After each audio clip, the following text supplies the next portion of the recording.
Hello, JD. Thank you for being Hello, on. Adriana. Hello. Thanks so much for being on the AudioVisio Podcast. I'm glad Thank you for having me. Of course. It's our pleasure, and I'm really glad that you and Matt were able to acquaint yourself so effortlessly. So wonderful. It's a beard thing. It's a kinship. It is. It's a way of life, really. Is it? Okay. Yeah. It is. I would not know that. Hello. JD. Hello. So you are most known for playing a guitar while riding a dragon. Now, may I ask, how did you meet this dragon? Honestly, kind of just the same way you meet stray cats, in your neighborhood. You're kind of like walking around like, oh, look, it's a cute, adorable cat. But in this case, it was a cute, adorable baby dragon. He followed me home, fed him some bacon, and he wouldn't leave. He wouldn't leave? Did you name him? Yeah, his name is Elroy. That's Elroy. That is Elroy. And he's really awesome to have around when making s'mores, just saying. Oh, of course. He's a portable flamethrower. That's amazing. Literal flamethrower. Yeah. Sounds like it would expedite the process.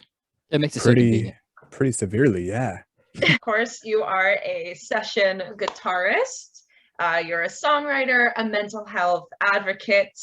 You're the host of the Conquer Your Battlefield podcast, and you're also a guitarist for your own band, Angels on the Battlefield. And please correct me if this is incorrect. Another band called Alation? Is pronounced Altanian. Altanian. Okay. There is a letter missing in the spelling because apparently it is the spelling is based off of a dead language that was made up by my friend. Sounds amazing. All right, perfect. So he made up a language and then killed it? Yeah. Okay. When did you first pick up a guitar? And how long after that did you know that that's for you? First time I ever picked up a guitar, I was a kid. My cousin, my dad's cousin, just second, third, something distant cousin or whatever, plays guitar, and she just had like one of her old guitars at her parents. So like when I was like a wee little kid, I'm like, oh, what's this thing do? And I was smack it, but like nothing really clicked, and I actually didn't like music like at all until I was like a teenager, mainly because my mother controlled the radio, and she listens to a lot of like 50s and 60s bubblegum pop, so it was a lot of like Beach Boys and Leslie Gore like on repeat. The moment you said radio, I started thinking Beach Boys. The first band that came to mind, and there you go. They're literally like one of the quintessential like radio bands. You're like, oh, it's radio. Oh, it's got to be Beach Boys. Yeah, it's got to be. So I ended up getting into music. I watched the movie Little Nicky, coincidentally, and it was the first time I heard Ozzy Osbourne and like metal. Yeah. And I was like, oh my God, you could do this with music. This is like a thing. Like you're allowed to do this. And I kind of just went down the rabbit hole of like classic metal and like classic rock.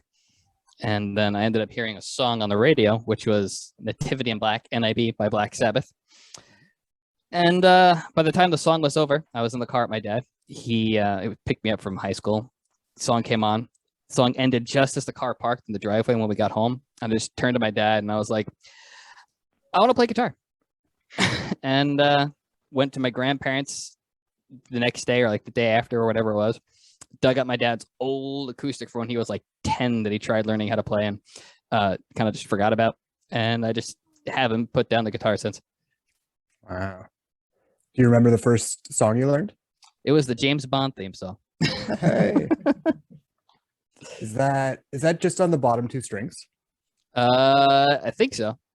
Just on the low E. Yeah. And then A. I think I know how to play that. You know what? I think you could figure it out if you don't. I have faith in you, Matt. Do you have a guitar with you right now? It's in the other room, but it's probably in nobody's best interest. Yeah, it's not far away. I could I think I know it. You got this, Matt. I believe in you. Great podcasting. Let's just sit for a while Matt tries to figure out if he remembers how to play the James Bond theme song on a guitar. Oh, no, I don't know that part. I know the Oh, the lead up. Yeah, that's all I got. And Inspector Gadget. I taught myself how to play the Inspector Gadget theme one day, and that was man. an exciting.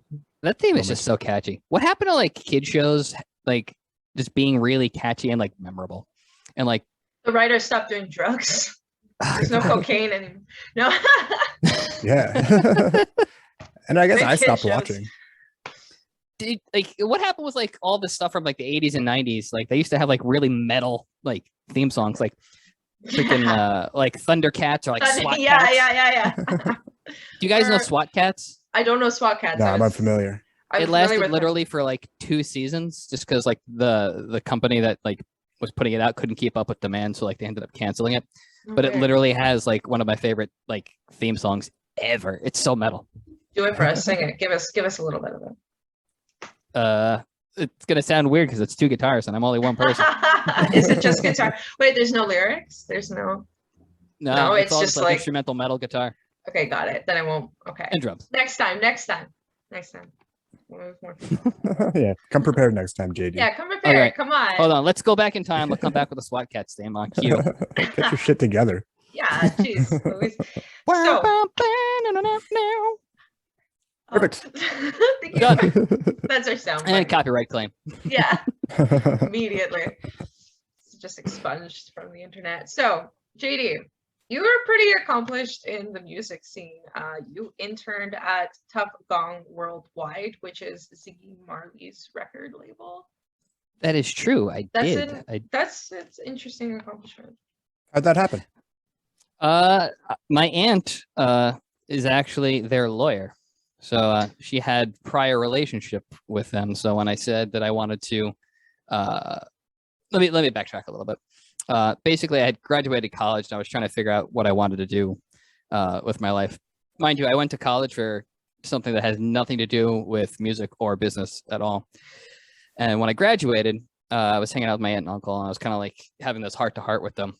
I was saying, I really have a passion for music, and this is, but I have like, this degree, and like everyone I keep talking to kind of just gives me advice to like, have a day job, and it's great that I'm passionate about my hobby, but like have a plan B. And the advice that my aunt gave me was simply, figure out what it is that I wanted to do, make a plan, and do it. So I knew for a fact that I really wanted to be in music, just because it was just something that was so important to me in a lot of ways. So I took her advice, met my mentor, who taught me a whole bunch of how I was doing things wrong. And I ended up putting together a plan, and I moved to Los Angeles, which is where, my aunt and uncle are. And she kind of guided me. She introduced me to some people and gave me the opportunity to go and intern at Tough Gong Worldwide. How long did you do that for? About a year, a little bit under, I think, something like that. And like, so what is it to intern at a record label? Basically what you would think. It's a lot of like go here, go there. What are they called? The gopher. Yep. So they say, hey, do this, do that. I was really fortunate because Tough Gong is a really small label. It basically just works with Ziggy Marley. And then they have like, I don't know if they still do, but they had like one like small independent, well, I guess not technically independent because they signed them. They had like a small reggae artist that was on the label that they were dealing with, but it mainly just deals with Ziggy. So it was just his manager, the president of the company, the social media guy, and a secretary, and then Ziggy would come in periodically. So while doing stuff, like I was able to run from like different areas within like the office to like handle like what was going on. So I would handle social media one day, I would handle like audio stuff like another day. But I was also in a position where I was able to like pick everybody's brain, and like because it was just such a small space and I was working with literally like everyone. So I learned a lot, and a lot of the stuff that my mentor had told me was getting affirmed and supported by these people who are rock legends, rock royalty. Yeah. So was your experience there, would you say that has become foundational to your current position and your ongoing music career? 100%. My business model, like my business role model, is Bob Marley, because that man was a genius. Tell me more. Basically, the man set up enough of an empire and pretty much invented a religion and set up a foundation for a widow and at least 7 kids that he had with her to be multimillionaires and be well off for the rest of their lives before the age of 40 when he died. So how did he do that though? Like, I need these details. Deets. The deets? Yeah.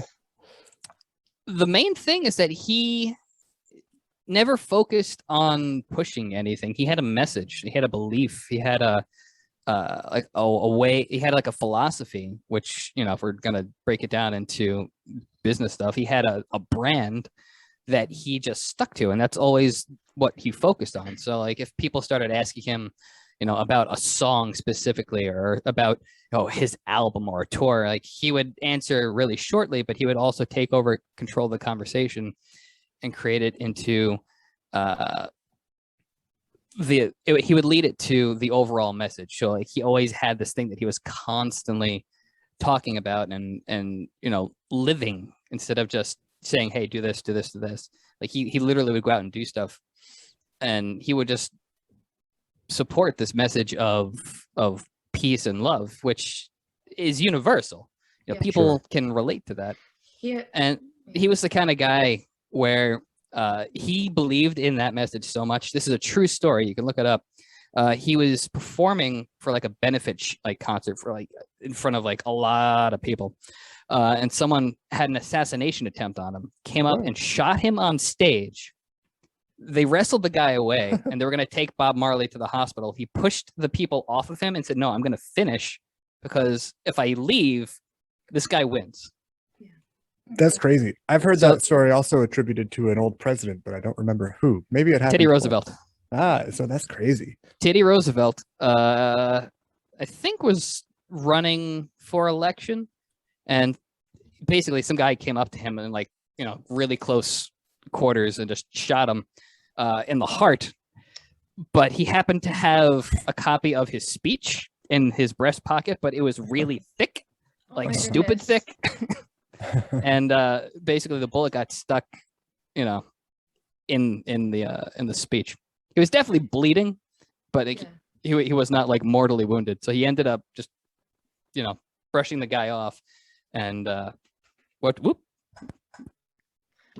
brushes us off. Yeah, so he went up and did the speech. Right on. Wow. Good for him. Good for Ted. Yeah. There's also another story of another president who had an assassination attempt. The guy failed, and then it's Andrew Jackson. Guy was a complete dick. Oh, yeah, who cares? Andrew Jackson. Sorry. But he beat the tar out of the guy with his cane, and his Secret Service had to pull the president off the assassin. Oh, hey, there you go. Oh, wait. Oh. Hey-o. Wow. So when you talk about Bob Marley having this ability to have constant brand continuity throughout all facets of what he does, creating, having a common denominator, a common theme in his art and his vision and his music, do you find that that's kind of what you're trying to embody with your Conquer Your Battlefield hashtag and your imagery of one being angels on the battlefield, conquering your battlefield, just having these imagery, this imagery set in your audience's minds so that they have something to fall back to again in conversation, or when they're thinking about you, it's something that's constant. Is that kind of what you're trying to do? The short answer is yes. That is what I'm trying to do. If I'm being honest, though, it took me a really long time to figure out and feel comfortable with expressing my brand, quote unquote. Okay. Because for me, it's like, for a really long time, even now, like I don't feel comfortable, I guess, looking at myself in that kind of way, and then presenting myself in a way that I feel that I guess like I interpret as being vulnerable, if that makes any sense. Mm-hmm. So I can interact with people, and like I just know, what's important to me and how I want to interact with people, what it is that I want to do when I'm interacting with people, when I'm like with friends, or if I meet new people. Like I know what it is that I want to do, but if I wanted to package it up into something, for me, there was a bit of a disconnect and I didn't feel comfortable with it. So it took me a really long time to kind of hone what it is that I knew what my brand was. And something that really helped was that, a couple months ago, I started going to therapy for the very first time in my entire life, which is kind of weird because I'm, very much like a proponent of like mental health and, like being there for people and just always having like a positive view of, like therapy and whatnot. But going to therapy helped me realize, a lot of stuff that was like holding me back that I felt. And what I saw as, what I came to realize was my brand, again, quote unquote, felt easier to connect with and portray. If that makes any sense? Yeah, because you were living it yourself. It's more believable. Exactly. Yeah. People can see through when you're just talking. That is a fact. Yeah. So when we talked about Bob Marley living his, again, we'll put it in air quotes, his brand, and we're saying the same about you now. Is that the key to spreading that message? Is it something that you need to put thought into, or did you have to try to allow your inner nature to present itself? I think the important thing, no matter what the situation, like this is across the board for literally anybody, whether you're in entertainment, whether you're just a regular person, is just be true to who you are. And that's a simple statement, but it isn't necessarily simple in execution, because sometimes it can take, an individual a really long time to figure out who it is they actually are. And then you also have to factor in that we evolve and we change over time, just because we have new life experiences, we learn new things, we try new things. So we're constantly changing. If we stop changing, it's kind of, not a good sign most of the time. So I think the important thing, if we're talking about just people in general, is learn to be comfortable with who you are and listen to yourself, listen to your heart, listen to your instincts, listen to your mind, let everything kind of fall into sync with itself. And then if you want to be in entertainment, you want to be an artist, you want to be a business of any kind,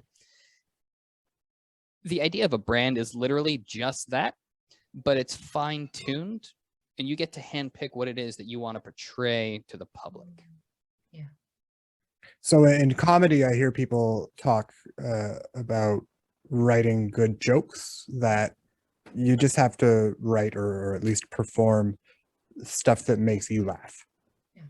Is that sort of the same concept here? If I wanted to create my own authentic brand for a musical endeavor, do I just have to make the stuff that I think is good and right? Or is it more complicated than that? What you're saying about writing, yes and no, is the short response. First thing that I'm going to point out that I learned, that was pointed out to me by my mentor, and it was cemented by everything that I ever experienced working professionally, is that the content that you make, whether it's music, whether it's comedy, whether it's a film, whether it's TV, whether it's sculpture, whether it's like, a bag of shit that you sculpted to look like a stork, like the content is never the key to your brand. The content is always a tool, because at the end of the day, it's always just a thing. Your brand is literally what you stand for. What is it that is important to you? What is it that you represent? What is it that you how do you live your life? How does your business exist? What is it your business does? So that's your brand. So you as a person doing something is living your brand. You creating content in a specific way is you exercising your brand. But the thing is not the brand. Does that make sense? Yep. Yeah, I hear what you mean. Just go ahead. Sorry. Yeah, I was gonna say, so that's the no part. The yes part to what you had said is that you should always make something that you approve of and something that you're proud of. Because if you make something that you don't like or something that you're not proud of, how the hell is anyone else going to be, excited about it or be proud of it? Because if you're not proud of it, like Adriana said earlier, people will pick up on it. They'll be like, oh, this guy's just bullshitting us. Yeah. Right. Yeah. So you did meet Thomas back in 2019, was it? No. That's when you met up to. That's when I moved to Brooklyn to help him with his company. Yeah. I met him. When did I meet him? I moved to LA in 2014. Okay. So I met him in 2013. All right. So I've known him for almost 8 years, or maybe it is 8 years. I don't know. My track of time is out the window because of this whole COVID thing. Of course. It's all still March 2020 for me. I know, it's just suspended in time. You like so longest month ever. It's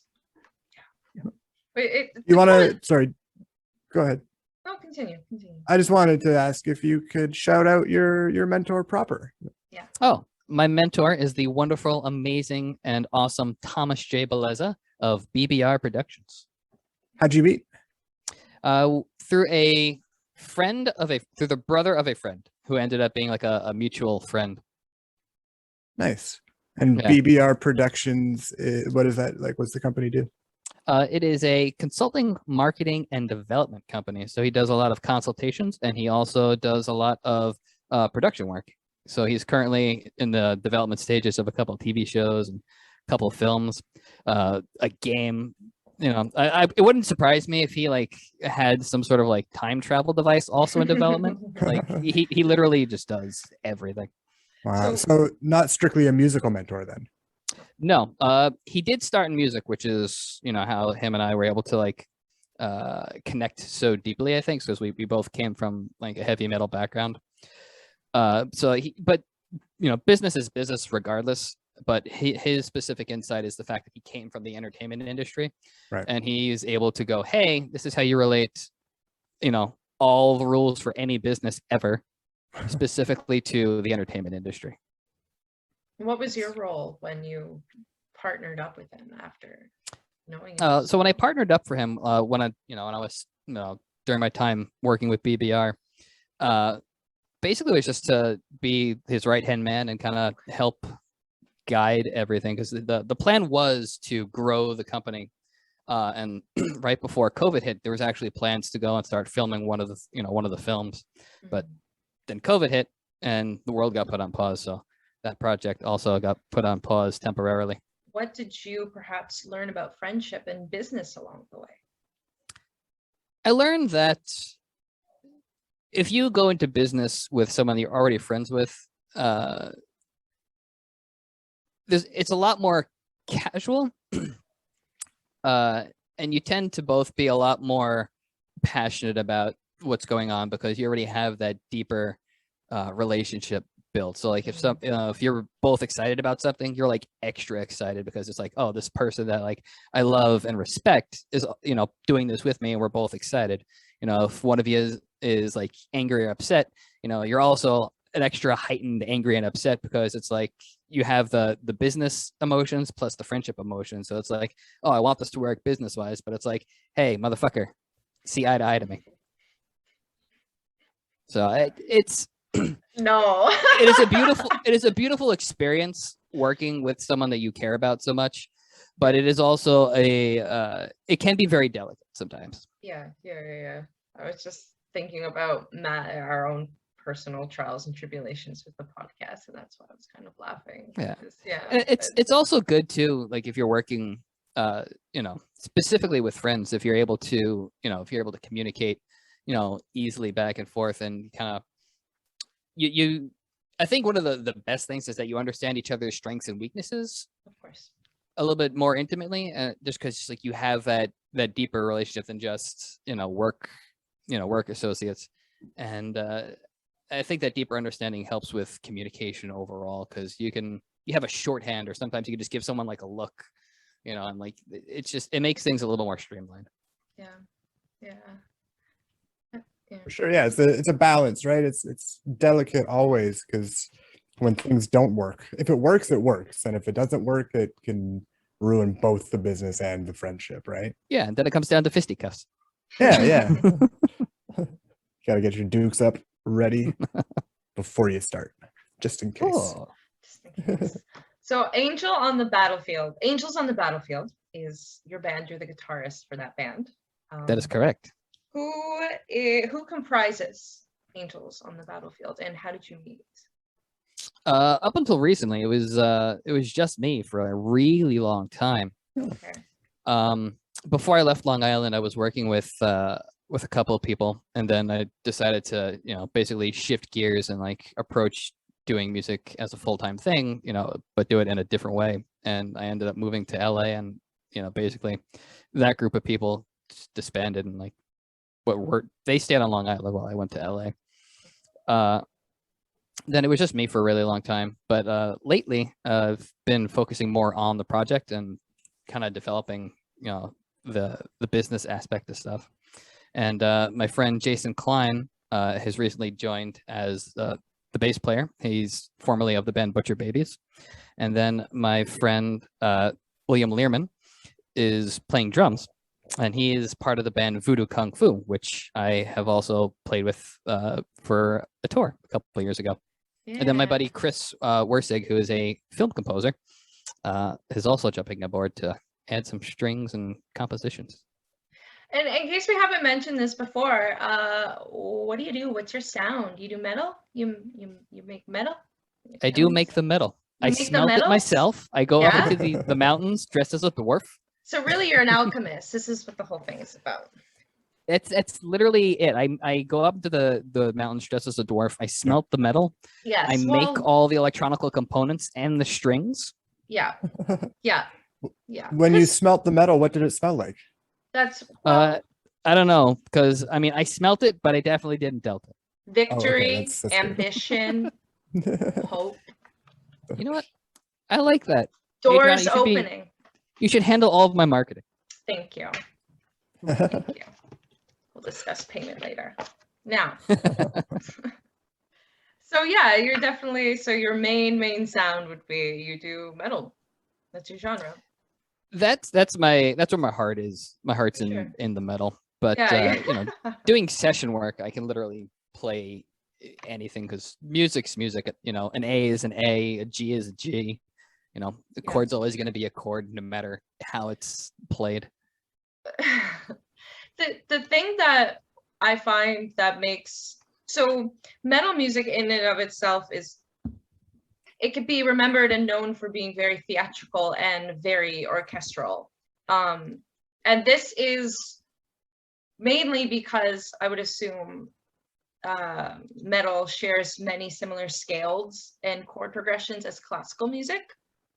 So like Pythagorean, Hungarian like codes, like different, like actual theory that's similar to classical music would be used in actual notation. But also there's an art and a storytelling and a lifestyle in that brand, that like soul of a brand that we were talking about, that comes with metal. So of course, if you wanted to touch on that, explain it better. I think heavy metal is fascinating in general, and I personally love it, the overall genre of heavy metal, because I think it's so diverse. Okay. As far as I know, it is the only genre of music that can have such a wide spectrum of sound. Yes. And still be considered heavy metal. So what would those sounds be?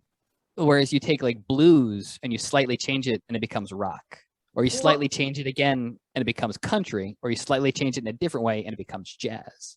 What in this metal, what would those sounds be? So you mean that metal can be more experimented with easier without actually changing itself? Okay, got it. So when I say it has a wide spectrum of sound, I mean, you have literally the very first metal band, which is considered by almost everybody to be Black Sabbath.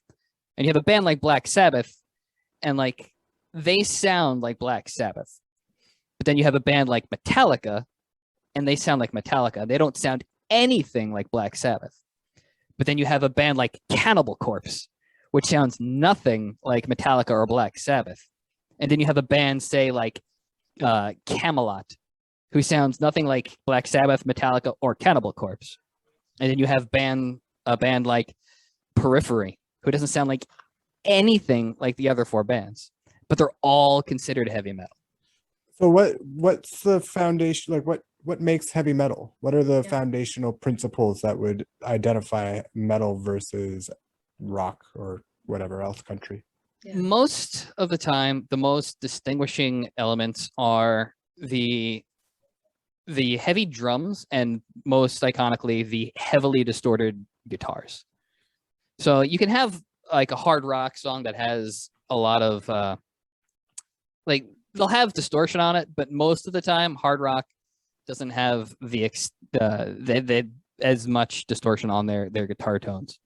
And usually heavy metal tends to have a little bit more of an intense feeling to it. Whereas let's say like a band like Theory of a Dead Man, they have distorted guitars, or a band like Nickelback. Although I will argue that Nickelback definitely has some songs that borderline on metal. Okay. So like you have the song, like what was the first one that blew up with Nickelback? It's like This Is How You Remind Me or whatever. That's a rock song. Sure. You know, it's got some distorted guitars, but it's very like straightforward. It's chords, you know, kick snare. It's very much just, here's a rock song. Yeah. But then you have a song that they do like I think it's called Animals, which is like extra heavy like distortion on their guitars. The drums are a little more articulate. It's a lot more intense in feeling. Like they're a rock band, but like that song in particular, I would very much argue that's a metal song. Okay, so that now we've got the heavy drums and the heavily distorted guitar, and usually very gruff vocals, although that is proven different. Like that's proven not to be like a distinguishing factor when you listen to bands like Camelot, or bands that are like symphonic in nature, where it's very operatic, or a band like Nightwish, where like the lead singer is very like pretty, it's very operatic, it's very theatrical, it's very Broadway like show tune kind of, right mixed with like those distorted guitars and the drums and like all that intense instrumentation. Yeah. Right. Would we classify metal as a subgenre of rock music, or are they distinct? Yes. Okay. It's definitely a subgenre of rock. If you want to go to like the actual history of it, it starts with like slave songs in the United States, which morphed into blues, which morphed into I forget. I believe blues went into rock. So if I remember correctly, blues went into country and rock. So I went into rock, and then rock eventually turned into heavy metal, because Black Sabbath for their entire career have always just considered themselves a blues band. Wow. Because they literally just started off as like a blues rock band. Yeah. Wow. Fun fact, Ozzy Osbourne's favorite band in the entire world is the Beatles. Oh, wait. Really? Yeah. Wow. And so you refer to it as heavy metal. Is there a difference between that and just metal, or is that just semantic? I mean, you're gonna hear a bunch of people probably, be like elitist at this, but like the term is heavy metal, but a lot of people just say metal for short.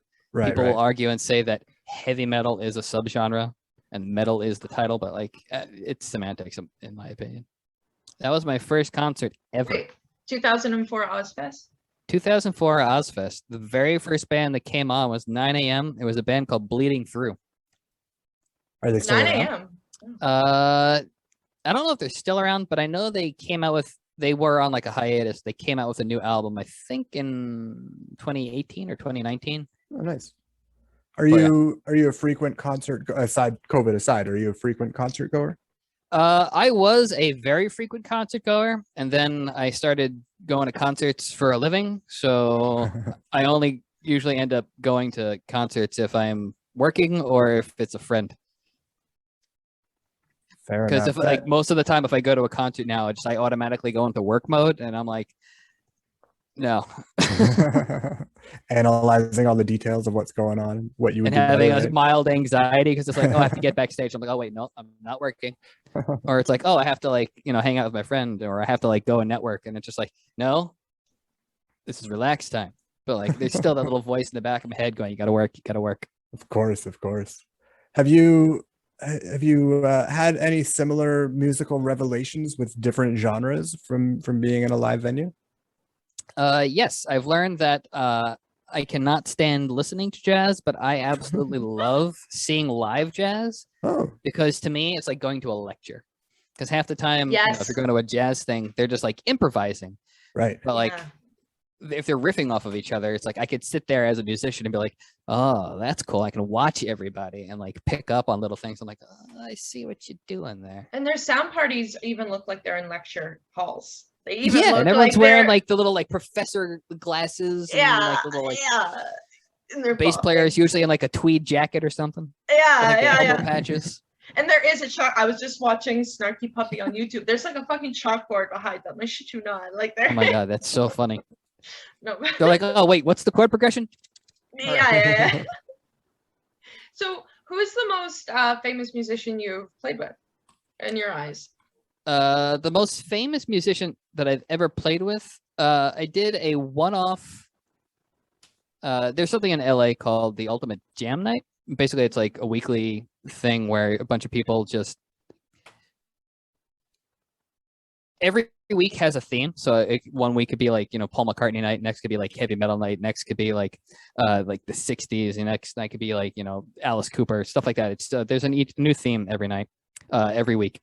And what they do is they call in a bunch of like professional musicians that, or happen to be in town, or like people who are just getting in the industry. And it's just like people come together and like basically do like live karaoke. But the thing is, you have no idea who you're playing with until like the day before, and they give you a spreadsheet saying, hey, this is your song, this is the time you're going on. And if most of the time, unless you've been doing it for a while, you don't know any of these people, and there's no rehearsals whatsoever. So you kind of just have to like really learn your fucking parts, and just go up there. That's cool. Luckily, almost everybody is the professional. So like if someone fucks up, everyone's really good at like recovering. But long story short, the most famous person that I have performed with is Monty Pittman, who is his own solo artist and also plays guitar for Madonna. Oh, cool. Oh, wow. He's a really nice guy. Did you have coffee with him, or did you just play music? We ended up hanging out one time. We ended up just going to get some Chinese food. Do you remember what song you played? We did two songs. I think one was we did Hell Patrol, I think, by Judas Priest, and crap, what the hell is the second song? I think it was another Judas. I think it was a Judas Priest night. So it was like Hell Patrol and something else I don't remember. Nice. Is that coffee with you right now? That is actually tea with me right now, because if I Tea? have coffee right now, I will probably not sleep. Let's talk a little bit about the session guitar game. I'm interested in it because this is fundamentally an art podcast and on the spine, the backbone of an art magazine. And so I'm interested in money-making endeavors for artists. And so session guitar playing, when you think about being a professional musician, typically probably not the first thing we think of. You think of, having your own band and doing arenas, but it's a very viable, is it a viable endeavor for the average aspiring musician? It is a viable endeavor. I would say it is not viable for the average musician, only because in my opinion, in my experience, the average musician has an ego. Okay. And I think in order to be a session musician or to do session work in general, you have to let go of that ego. You have to basically, your job as a session musician is to come in and bring somebody else's dream to life. It's very much it's exactly like having a day job. Right. It just so happens to be in the field that you ideally want to be in. So you're building those relationships within that industry. to like grow your career, and it just so happens that you happen to get to play guitar or bass, drums, or whatever instrument that you play. So it is definitely viable. Yep. But you have to be very humble in order to be like, all right, I don't need to be doing my thing. You know, Right. I can be helping somebody else do what they want to be doing, and also still get to play my instrument, because at the end of the day, performing is fun no matter what you're doing. Yeah. Right. And Most of the time. ultimately, by accomplishing your own little tasks of helping somebody else, that doesn't mean you're not going to succeed and one day be them, or, you know, Exactly. accomplish. It's just baby steps. You know, they say one hand washes the other, you know, like Yeah. you get what you give kind of thing. But if you Yeah. want to be in a specific career, why not just work in the field that you want to be in? You know, if I was working in an air conditioning manufacturing company before I moved to LA, which had nothing to do with music. So why would I put in the time to work that day job? Yeah. If I could work a day job doing already what I wanted to be doing, which is playing guitar. Yeah. Right. Do you think there's a risk of it negatively affecting the passion that a person might have for that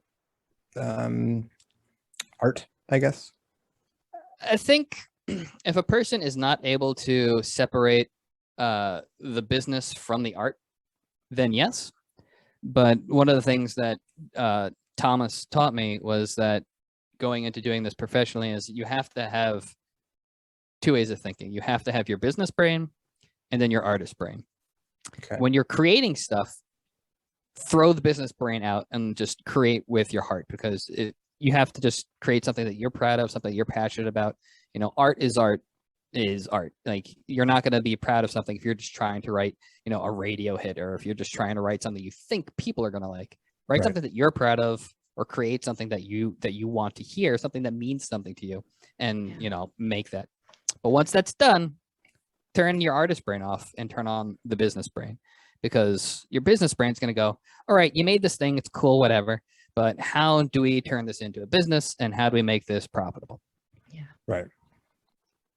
You drop All something. right. Sorry, I got tangled in my headphone cord. The dangers of audio technology. JD, we're talking session music, and I'm curious more about the actual art of that itself.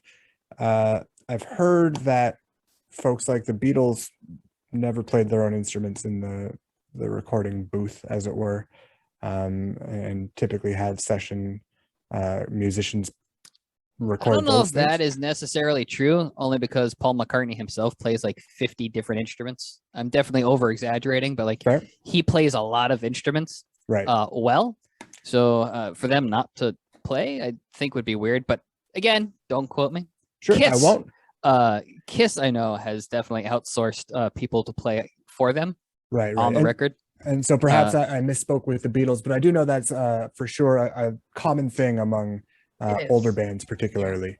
Yeah, especially because they're in what, their 80s at this point, 70s. Yeah. They're definitely, you know, up there. Solo musicians do it too. Bryce Avery from The Rocket Summer, Conor Oberst from Bright Eyes. They hire people out because they can't do it all themselves. But continue, yeah. Right. But Well, yeah, especially again, for like it's live, common. definitely they'll hire people. yeah, But I mean, yeah. like for the actual like album, like Gene Simmons, there's stuff where like Gene Simmons and like Paul Stanley just didn't even play like at all. They just had other people do it. So I'm curious to know, if that's still a thing, or if that has fallen off a little bit with digital music and the option to use multiple tracks and triggers and that sort of thing. If musicians are doing more of their own stuff now. Well, my friend Chris, who's Chris Wersig, who's the composer that recently just joined up with Angels on the Battlefield. I've done some session work for him for projects, and he plays keyboard, and he's a composer. He does all that, but like he's done some stuff where he threw in like electronic, like a MIDI guitar or whatnot. But he's just like, it still sounds like a computer, and he's like, I want an actual person to play. So he's like, hey JD, can you play this? So like, this is just my personal opinion, and I happen to share this opinion with a bunch of other people out in the world. But you can use like a computerized guitar or bass or something, but there always tends to be this human element that is missing.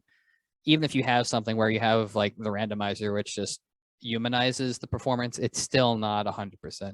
Even with drums. I mean, sorry, what does the randomizer do? Does it just mess up the timing slightly? The timing is slightly off, or like the velocity of like the hit isn't exact. It's not the same every time. You'll hear a lot of it on like drum programming. Like that's probably where you hear it the most, especially in metal. You know, everything's very like precise and on time. But what they'll do for like, the drums, it's not so much with like the timing will be off, but definitely the velocity will be off. So like, say you have like a snare hit, it's not going to be like the same intensity. It'll be like. Right. I was playing with the you know the value, but yeah, I couldn't help myself. We did interview a DJ, and he was saying that he uses Audacity or like a Logic, like a program, right? But what he'd do is he'll shift everything. Like he'll keep it like 1 and 2 and 3 and 4, but he'll shift it like a millisecond after the 1, just like, because no one naturally starts right away. Like no human has, there's always like a millisecond delay or something. So even though like it's still following actual like timing and structure, there is this sort of like rawness to it that you can create through. At least that's what he was explaining. So that's 100% true. Okay. Yeah. And there's also there's styles of playing where, you know, like things will be in time, but you'll either drag the beat, means you'll be behind a little bit, but like you'll still be in time, or you'll be pushing the beat and you'll be ahead a little bit. They do it in classical music a lot. So let's say like in For Elise, you know, that song is played in time, but if you're playing it properly, there's supposed to be a little bit of like a sway to it, especially at the very beginning. So it's in time, but it's not in time, but it's in time. But it's in time. Oh yeah. As a pianist, I make up my own. It's like it's in time, but don't worry about what I do in the middle. You know what I mean? Exactly. Yeah. Don't worry about it. I'll get there. That's the human element though. Like you have control over that. And like the DJ you were talking to, it's like you're never 100% like accurate because, you know, we're not machines. Yeah, precisely. Beep boop. I have a terrible musical ear. Is that the kind of thing that you would notice if something was too perfect? Yes. I mean, it's the difference between listening to, let's say techno, which is probably just programmed or something. You know, if you're listening to electronic music compared to a rock band, right? Like if you're listening to electronic music, it's everything is even 100% like on the beat. Everything's like there's no you could tell it's a computer. Whereas if you listen to someone play a guitar and they just happen to be really good, they're really in time. Or you listen to someone play drums, they're really in time. You're gonna be like, there's still a human playing this. Right. So if somebody in a rock band was to use triggers and get everything perfect, or to use, I guess, just digital timing to get it perfect, is that still something that you would notice, or does it not jump out the same way? It definitely jumps out because especially like nowadays, if you're going to like a live show, a lot of drummers will use triggers just so you get a clearer sound with the kick drum, which in metal is really important because it's, you know, it's usually very, it's syncopated up with like the guitar and the bass, and it's just a very important sound dynamically. Right. Just having a trigger just helps, you know, the sound engineer get that, you know, as close control as possible. But my biggest thing in metal is that a lot of like technical bands, a lot of like tech death, or like specifically in gent, which is like very like rhythmic oriented. A lot of it sounds very mechanical. Right. And it's like, I want to hear a human play this. Like the only time it's ever acceptable, in my opinion, is if Meshuggah plays, because I've seen them live and I know they are that tight. Like they're like Swedish gods, in my opinion, when it comes to being musicians. Oh, I thought it was, okay. I was gonna ask what Meshuggah was. Oh yeah, no, like the name, which is Yiddish, and it seems like it would come from like Poland or Russia somewhere. I thought it was a dessert or something, right? Meshuggah is Yiddish for crazy. Okay. Although Meshuggah definitely sounds like it would be like a really tasty like pudding or like a cake. Something delicious. Yeah. Can I have a slice of Meshuggah? Thank you. That was my impression of my grandmother, by the way. Don't tell her. Spot on. She'll probably smack me. So that's 2 people we have to make sure don't listen to the podcast. All right. It's an ever-growing list. That's not good. Yeah, this If she is ever not does how we- hear this, I just have to say that I love my grandmother just on the off chance she actually does hear this. Oh, little- I'm sure your grandmother is a lovely person. She is wonderful and she puts a smile on my face every time I see her. Is your grandmother a metalhead? Not even close. Does she pretend to like what you do? Yeah. Oh no. Why can't you play something nice? This is But nice, anytime I pick Grandma. up an acoustic guitar, she's like, "Oh, it's so lovely." Like I could literally just play like a metal riff on acoustic guitar, which I've done many a time in front of her, and she's like, "It sounds so lovely." Great. This is real music. This is what I like. I like this. Oh yeah, anything from like the 20s to like the 40s is like right up her alley, and she loves classical music. Yeah. Uh. Yeah, who can really say that they hate classical music?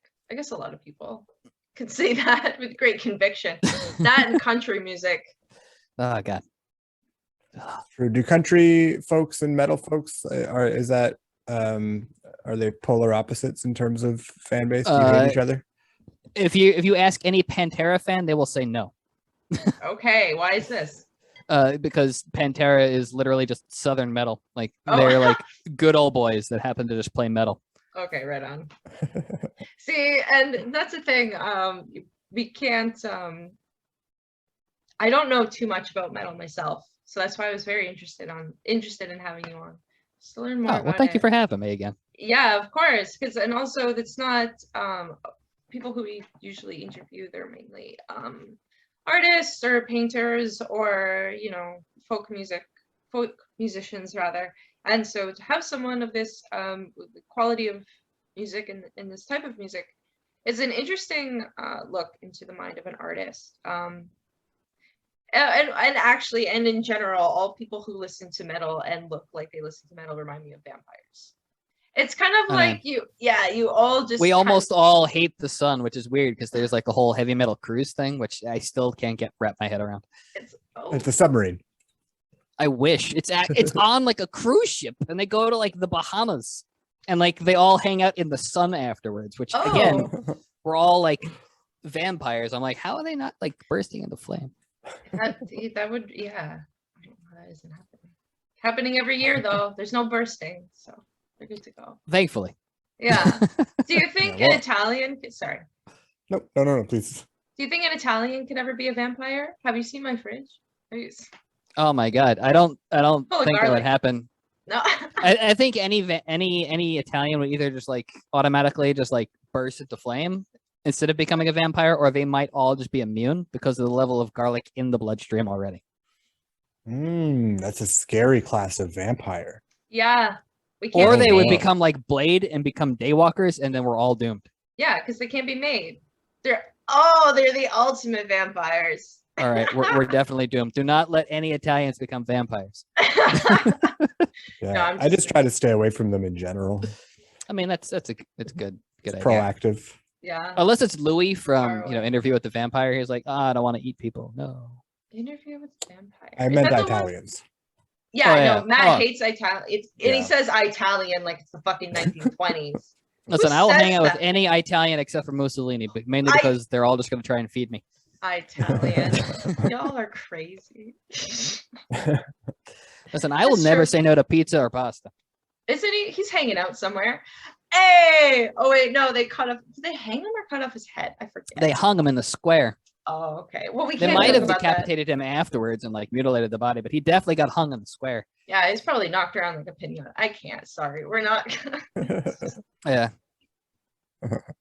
Matt is. Matt's like, this is an awkward conversation. No, I that don't think joke he went thinks it's way over my awkward. head. Yeah. I'm uncomfortable because I didn't get it, and that makes me sad. Oh. And I just like waiting. It's good for sound bites. I try to say stuff and get a reaction. What are you so sad about? Because he didn't get the joke. Oh, what did you not get, Matt? Let's backtrack. I just didn't know that Mussolini got hung. And then you said it, and then I put it together, but it was too late to laugh, and then it's just a whole thing. And then JD thought it was no. Listen, then this joke is at the end of its rope. Oh no, like Mussolini. I didn't hear it. I said this joke is at the end of its rope. Oh, we're still joking. we're still. Oh God, I can pun all day. You can pun all day? I can pun all day. All right. Well, I've literally had full conversations with Thomas using nothing but puns, but they were actually like business conversations. What about nights? Can you pun all night? I don't have a pun. I can pun all night up until my bedtime. Okay. That's where I draw the line. It's like bedtime. I'm sleepy. No more puns. Oh yeah, no, I'm a total grandma. My bedtime hits and I'm like, bedtime. Oh, shout out to grandma again. Huge influence. My grandma on stays JD. up later than I did. Like, I went and I was in California. I went to LA recently, and I ended up staying at her place for a little bit. And yeah, no, she stays up later than I do. She's more of a rock star than I am. I'm like 9:30. It's bedtime. And I don't mean to cause any panic here, but she might be a vampire. Yeah. Sorry. Yeah. Well, Matt. JD, I'm sure I love your grandma, JD, but you got to put a stake through her heart. Matt. We got to be safe. We're talking real threats here now. I'm worried. Sorry. She's almost 90. I think we'll just let her kind of shuffle around somewhere. What I said was even if she was a vampire, she'd be like shuffle after me, like, oh, walk away. Almost 90 is meaningless if you're undead. We don't talk about driving stakes through our guest grandmother's hearts. We don't. We didn't until now, but you now are we welcome do because it's important. Listen, vampire safety, everyone. Yeah, everyone, go check your grandmas. Oh and my also, gosh. Do you stock know up where your on grandmas garlic. are, right? Definitely My stock grandma's up on the turning garlic. over in her grave right now, listening to this. Yeah, mine are all Oh my dead. God. I have none left, so. So we've proven that you guys do not have vampire grandmas, or do you? Well, yeah, mine's still turning over in her grave. Hey, we got ghost It grandmas. didn't work. Oh, yeah. What would be more terrifying, ghost grandma or vampire grandma? Oh, well, okay. Because like Properties of each, both. So like if we have like ghost grandma, is it kind of ghost like, oh, you're just there and it's like spooky, or is it like poltergeist grandma where she can like hit shit off the tables? Yeah, and like give us $20 bills and stuff. You know what? I want a ghost grandma that just happens to hand me $20 bills. Like she's still alive, like nothing changed. From someone else's Here wallet. you go. Wait, this is from my own wallet. Damn it. Damn it, grandma. My grandma. Tricked me. Foiled again. Yeah, I'm wondering if the vampire grandma would she be after me, or would she just exist in the universe? Because if she's after me, then I go with ghost grandma, even though it makes me uncomfortable that she could see me in compromising situations. I feel like vampire grandma has the potential to be like, you know what, your family, I'll let you do your thing. I'll go eat somebody else. I think zombie grandma would be the one we have to worry about. Yeah, because with vampire comes a bit of intimacy and romanticism, and you don't necessarily want to have that with your grandmother. Speak for yourself. If we're familiar with vampire, if we're familiar with the was it interview with the vampire series with Anne Rice, there's a lot of incest that goes on in like the later books. Oh, so not every vampire is Brad Pitt. Oh, no. Okay, well, I think they're all supposed to be like attractive and sexy. Yeah. But like there's definitely incest that happens. Oh, well, at least once. That's a bummer.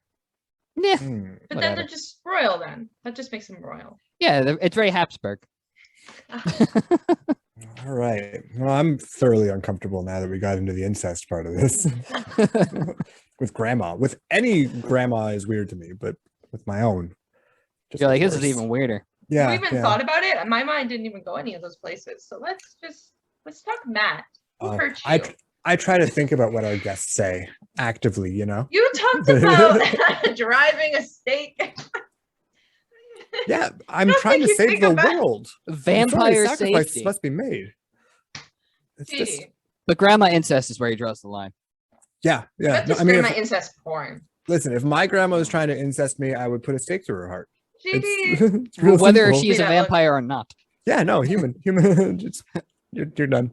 That's actually what happened. That's why I don't have a grandma now. Things we learned today. Funny story. She kissed me on the cheek and it was too much. No. Oh. That was intense. Definitely not where I expected this whole evening to go. Yeah, so back to music. I would love to know about your previous project, your collaboration with Rising Voices, and the song collaboration that you did with Chris, I want to say Weirsick. Yes. Chris Wersick, who's the composer buddy that I've mentioned a couple of times right now. And he's also the brainchild behind Rising Voices.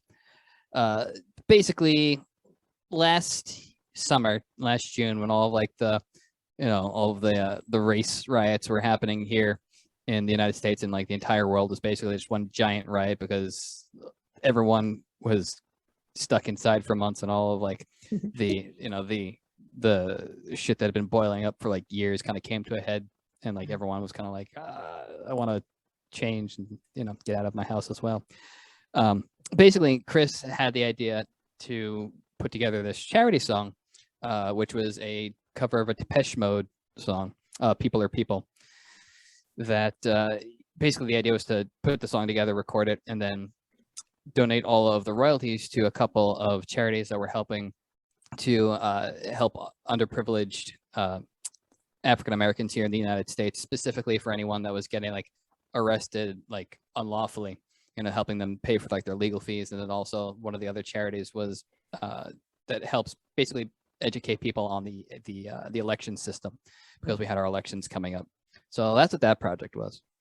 And that song, that whole project was like the second time I had done something that was meant for charity, and it kind of spurred and kindled the idea to start doing more charitable stuff with music, moving forward. Also, bless you. I'm so sorry. It's okay. No need to ever be sorry for bodily functions.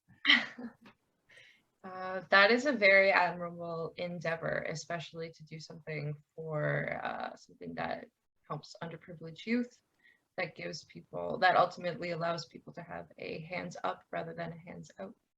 I agree. And I'm very, very happy that Chris had the idea to begin with. So Chris, if you ever hear this, thank you. Good job.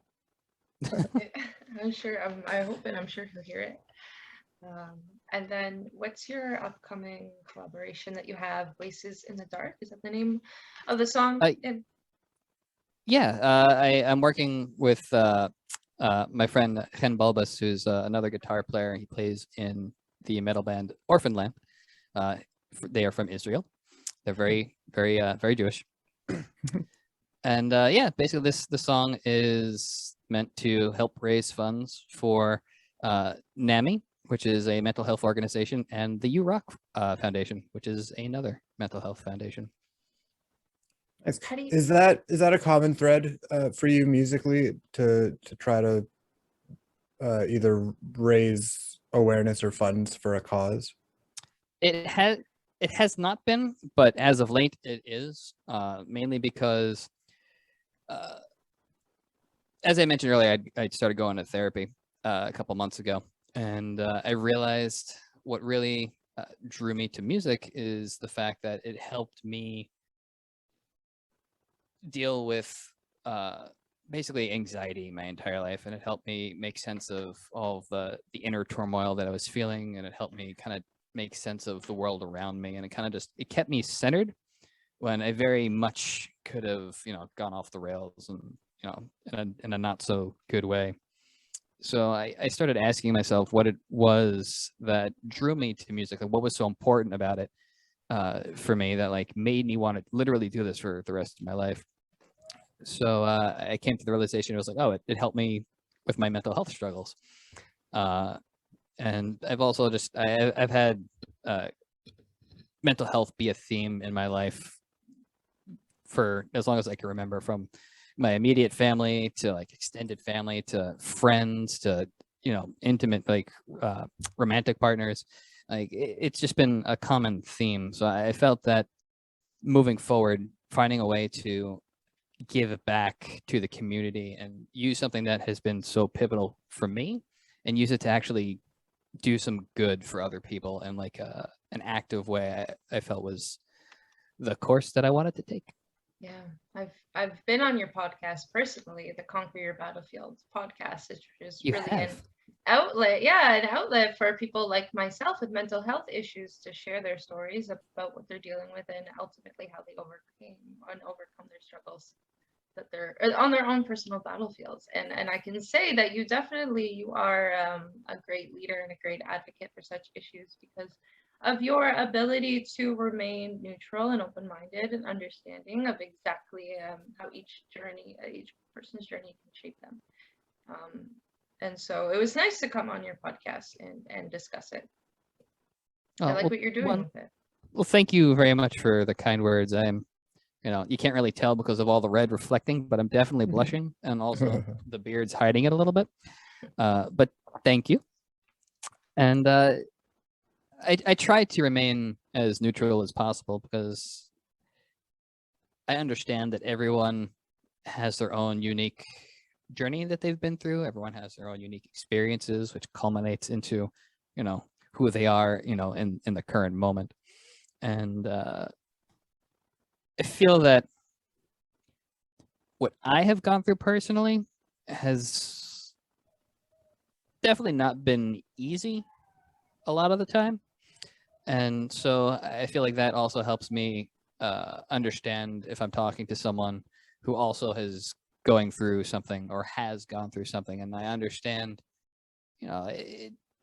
life is difficult. And I don't like to cast judgment on people because of what they might be dealing with in the moment or what they have dealt with in the moment, what they've gone through. I don't think that specific events, I don't think that ailments define a person. For me, what defines a person is the actions that they take. Are they able to treat people around them with respect? Are they able to treat people around them with kindness, regardless of what they're going through? Because at the end of the day,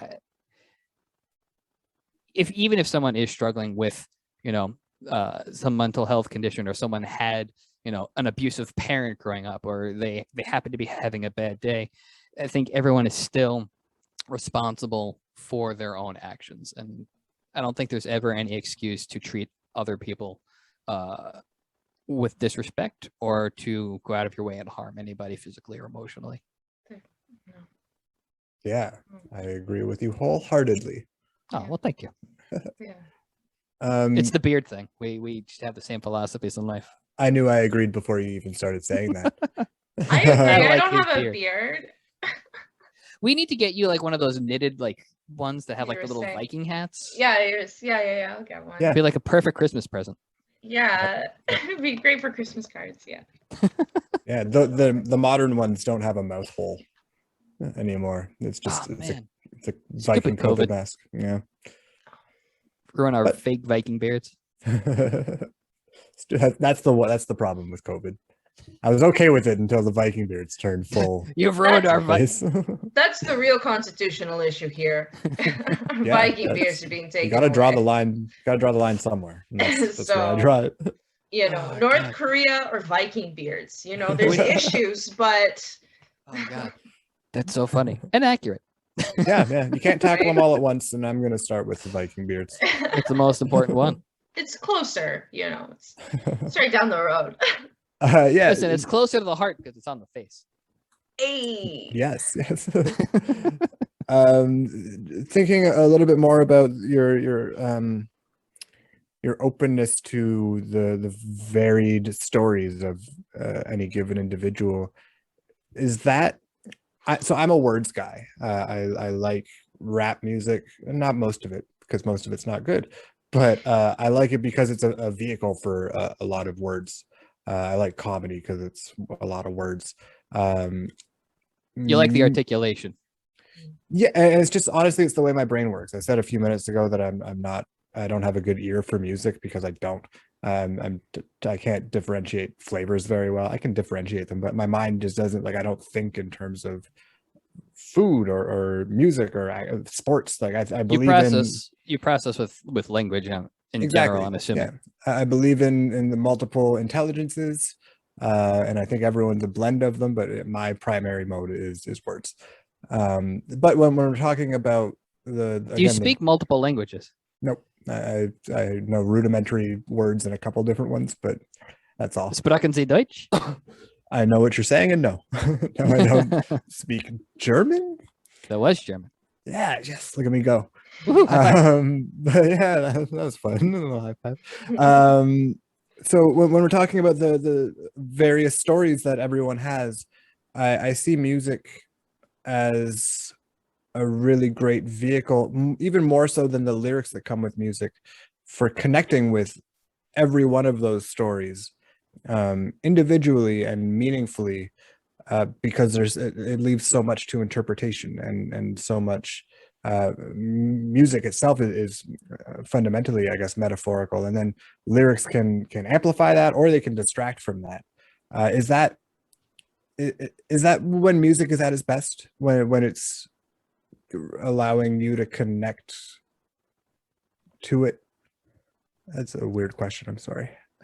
Yeah, I think I know what you're saying, but you've also like triggered some responses. I think all art, in a sense, is metaphorical, or to an extent metaphorical, in the aspect of whatever it is you're making, whether it's a song, whether it's a sculpture, a painting, whatever. You're confined to, like, a metaphorical box. It's like you can only go so far. Like a song is going to be, however long the song is going to be, whether it's like a pop song, it's 3 minutes, a funk song or a metal song that's like 5 to 10, or if you have a classical piece that's an hour, or an opera that's like, 3 hours, you can only go so far. So like you could be literal in a lot of, and with a lot of things, if, depending on like the constraint that you give yourself, but a lot of it is also metaphorical, because it allows the consumer to kind of add their own perspective to it. And I think that's the key to really give a piece of art life, because I think that opens the door a little bit more for whoever's consuming it to create their own emotional connection to the song, or to like whatever it is that they're looking at or seeing or experiencing.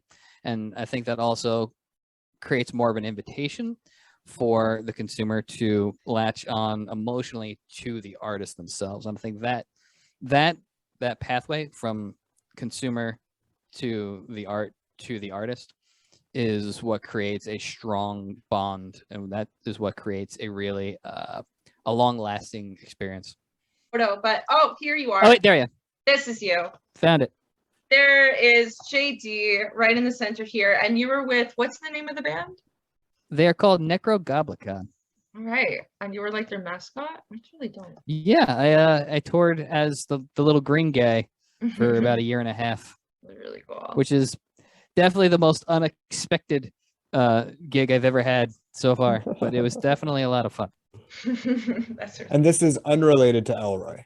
That is unrelated to Elroy. Completely different band. Yeah. Elroy's more just like a pet. He kind of just hangs out. Yeah. And you bring him to campfires. And I bring him. Well, he is the campfire. He is the campfire. So I bring the campers to him. He's huddled in his tail. That's adorable. He's adorable. Oh, Elroy. Shout out to Elroy. Aw. What's your favorite type of coffee? Basically just straight up black coffee. Okay. As long as it's not like instant coffee. My favorite brand though is Groundwork Coffee. Okay. Which my uncle introduced me to. It is delicious, and they have every kind of flavor that you'd ever want.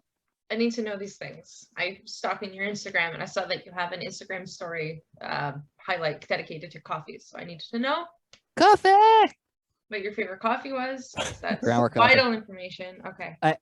And they're really nice too. Like they're just very supportive of anyone who like talks to them via social media. They're like very supportive, and like very much a community-based brand, which I very much appreciate.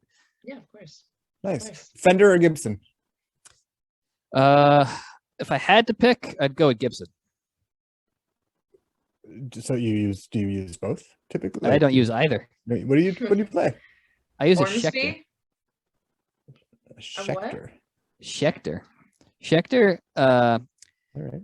They're more of a modern company, and they're more tailored towards like hard rock and metal in particular, because they're able the guitars themselves are able to handle the heavy amounts of distortion without losing articulation in the notes. Oh, and that's something. Oh, okay. So depending on the genre, you have to have a specific instrument that will be able to handle the properties of it or the variations. Oh yeah, no, that's there are different brands of guitars, different models of guitars that are specifically tailored to, you know, specific types of musicians. You know, Fender and Gibson, I think, are the most versatile because just stock out of the factory, basically, like they just have qualities that most people are looking for. Okay. But Fender in particular, if I'm not mistaken, is also very easy to upgrade and like swap out stuff. So if you get like, you know, just a bass Fender, you know, you're able to like, you know, upgrade specific gear if you like want to change out the pickups or, you know, do stuff like that. Like it's fairly easy to do that. Right. Ibanez too is also like really easy to upgrade. The difference between a Ford and a Volkswagen. No, Kind but of. it's just like easier to get parts. It's more Yeah. like stock, more like and then like So, Honda and a Tesla. it's just like easier to get parts if it's Kind from of. if it's Yeah. instead of ordering all the way from Germany. no, but Yeah. no. Fun fact: did you know that Hitler actually invented Volkswagen? Yeah, yes. It's the people's Yeah. car. It's the Volkswagen. It's a Volkswagen. Is From it? Deutschland. I like to imagine Hitler driving around in a Beetle. Oh my That god! would be Did you? quaint. Fun fact about the Beatles: did you know that like the original Beatles were airtight? Like they would actually float. I did not know that. I thought you were coming back to the Beatles band. Same here, which I was about Almost. to. The Volkswagen Beetles are airtight and would float because they're actually taken from old German military car designs. Oh, okay. Wow. That's interesting. Fun fact. That's really cool. They're not like that any longer, though. They can't. Well, I assume not. I definitely do not want to try floating the car. Anyway. So you can. Okay, last fact of the night. You can correct me if I'm wrong. All the trolls or anyone who's watching. All the trolls. We should have angry comments. So before the hippies, they were the beatniks. And a lot of the people think the Beatles were named after a bug. They're actually named after the beatniks, which were around in the 50s, and they just played bongos and like slapped their wives around a little bit, and then just like smoked hash. Do you remember with like the berets and then just the like beat poetry? It's like the 1950s, early 60s. And That this totally was makes before the sense. hippies. Yeah. And then and Paul McCartney, Ringo, they're all old, right? So they were like teenagers when they were like adults when They were beatniks. they were beatniks, and that's where the Beatles comes from. So I also, if I might, this is another don't quote me one, but I'm pretty sure there was a Les Paul concert in the UK that like every major like rock band from that time had people in the audience for. Like there were Beatles there were Rolling Stones there. I think it was a Les Paul show, or he was a supporting musician for somebody else. That I do not have any information to support or you know. Just gonna throw out vague suggestions about the history of music without any supporting facts. I know data. I don't have any sources either, except my father was born in like 1946, and he was a beatnik. And before, Well, that definitely counts as like, you know, firsthand account, I think. Yeah, so I'm like, fact check me, but It I don't talk. Okay, so I am just checking the time. is now Yes. o'clock. It is now what the time shall be and what it wasn't before. That is the time. I Now, like that. Thank you. It's very Whose Line Is It Anyway? I feel like I love that show. such a good show. Oh, it's so good. So good. That's the jazz of comedy. It totally is. Okay. Who is this guy? JD? How do we find him? Let's just type in his name. Oh, look. Sometimes simple things are hard for me to understand sometimes. I forget how to spell the word if, you know. I've been out of school. It's like the word it should have more letters. It's too small. Yeah, I It's spell it with supposed a to be PH. bigger. There should be an extra F and an Yeah, there R should and be- also the number 7. Yeah, there should be more to it. Oh, God. But I agree. right. Excuse me. Okay. So JD, thank you so very much for being on the podcast, talking with Matt and I, and discussing metal music and discussing the business and the art of things. And yeah, it was a pleasure talking to you. Well, thank you both very much. Thank you, Adriana. Thank you, Matt, for having me here to have this chat with you guys. Of course. Yeah, thank you, brother. It's been a pleasure.